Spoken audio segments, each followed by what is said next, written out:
tadi sudah menyaksikan pelantikan 11 orang anggota tim percepatan reformasi Polri. Dan sesudah itu Bapak Presiden memberi pengarahan tentang apa saja yang diharapkan untuk dilakukan, dipersiapkan oleh tim ini, dan nanti secara periodik akan dilaporkan kepada Presiden untuk diambil keputusan. Tentu kami akan mengadakan rapat dulu intern, dan insya Allah hari Senin jam 1 kami akan mengadakan rapat pertama di kantor Polri, kantor Kapolri. Nah, komisi ini diharapkan bekerja tentu secepatnya, tapi Bapak Presiden tidak memberi batasan waktu. Minimal 3 bulan itu sudah ada laporan, walaupun itu bisa berkembang sesuai dengan kebutuhan. Presiden memberi arahan kepada kami, jelas gitu ya, beliau sangat responsif terhadap aspirasi rakyat mengenai kepolisian. Bahkan beliau juga menyampaikan tadi kepada kami, bukan hanya kepolisian sebetulnya yang harus dievaluasi. Semua kelembagaan yang kita bangun sesudah reformasi perlu dikaji. Nah, salah satunya adalah kepolisian sesuai dengan aspirasi yang tumbuh dan berkembang dari masyarakat, terutama puncaknya pada bulan Agustus yang lalu, dan juga disuarakan oleh tokoh-tokoh bangsa, ialah Gerakan Nurani Bangsa yang mengusulkan kepada Bapak Presiden untuk dibentuk tim. Nah, mudah-mudahan tim ini nanti bisa bekerja dengan sebaik-baiknya. Tentu bukan hanya hasilnya yang diperlukan, tapi juga proses. Bagaimana rekomendasi kebijakan yang perlu direformasi itu nanti diperoleh, bagaimana caranya.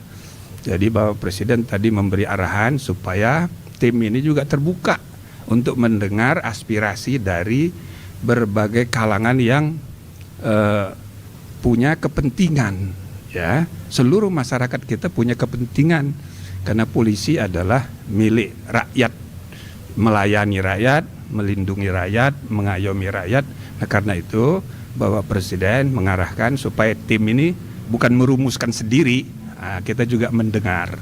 Saya kira ini ya, nah nanti kita akan berembuk apa sebaiknya sambil siapa saja yang perlu kita dengar, termasuk di sini para mantan Kapolri lengkap, ada Pak Menko, ada mantan Menko, kebetulan juga mantan Ketua Kompolnas, dan bahkan juga mantan Ketua MK seperti saya, Pak Mahfud, dan ada 5 jenderal mantan, dan bahkan Pak Kapolri sendiri ikut di dalam tim.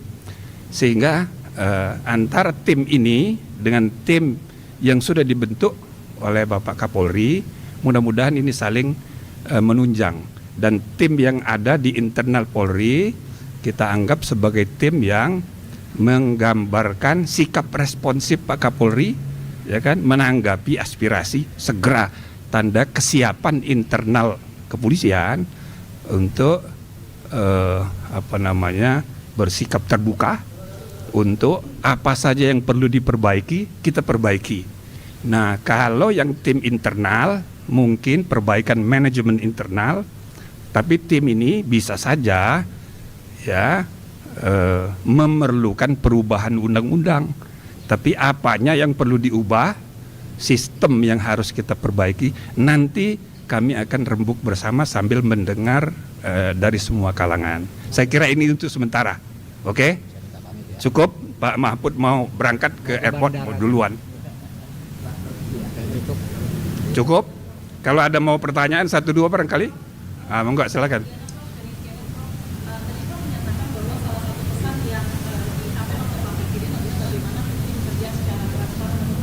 Ya.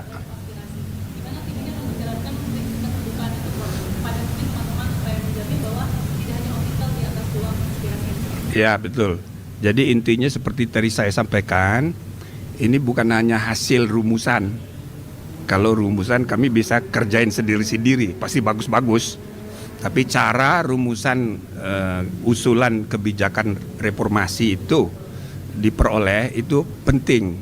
Maka ya tokoh-tokoh masyarakat, para aktivis, dan juga mungkin kami juga perlu mendengar lagi gitu dari tokoh-tokoh bangsa yang kemarin bertemu dengan Bapak Presiden.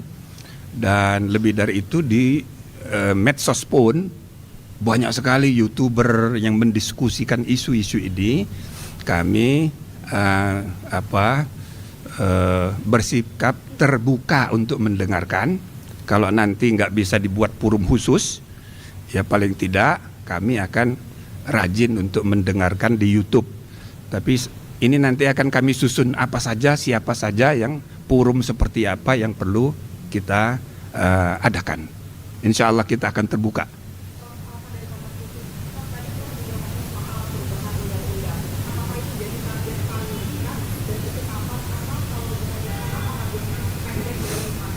Nah, artinya kita masih terbuka nih.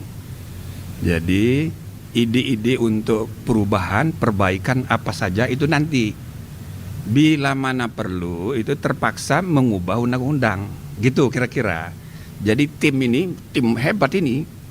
Jadi bukan tim biasa, sehingga sungguh-sungguh kita ingin menghimpun pendapat yang mungkin saja berakibat harus mengubah undang-undang. Nah, itu kita juga harus siap, tapi belum pasti. Ya, belum pasti.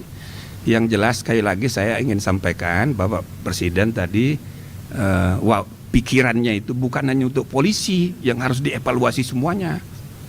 Nah, jadi kalau kita nilai ya peristiwa bulan Agustus itu, ya kan, puncaknya misalnya kerusuhan, lalu yang jadi korban rumahnya Ibu Menteri Keuangan, itu kan puncak dari kemarahan publik.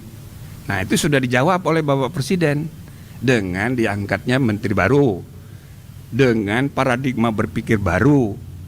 Nah, itu satu. Nah, yang kedua, polisi, kantor polisi di mana-mana, banyak, udah berapa tuh di Jakarta Timur itu dibakar segala. Nah, itu dijawab oleh Presiden, bikin tim reformasi. Apanya yang harus direformasi? Nanti bila perlu, iya kita bikin revisi undang-undang gitu. Tadi Bapak Presiden bilang 3 bulan, tapi dia tidak batasi 3 bulan itu harus lapor. Tapi misalnya diperlukan 6 bulan, ya 6 bulan. Ya, ini mudah-mudahan secepatnya.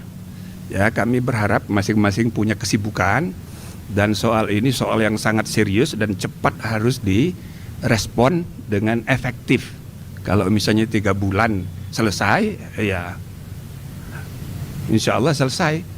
Maka tahun 2026 itu sudah ada hal lain yang perlu kita pikirkan. Banyak sekali, ya kan? Nah, jadi saya rasa ini aja dulu sementara. Silakan kalau ada yang lain.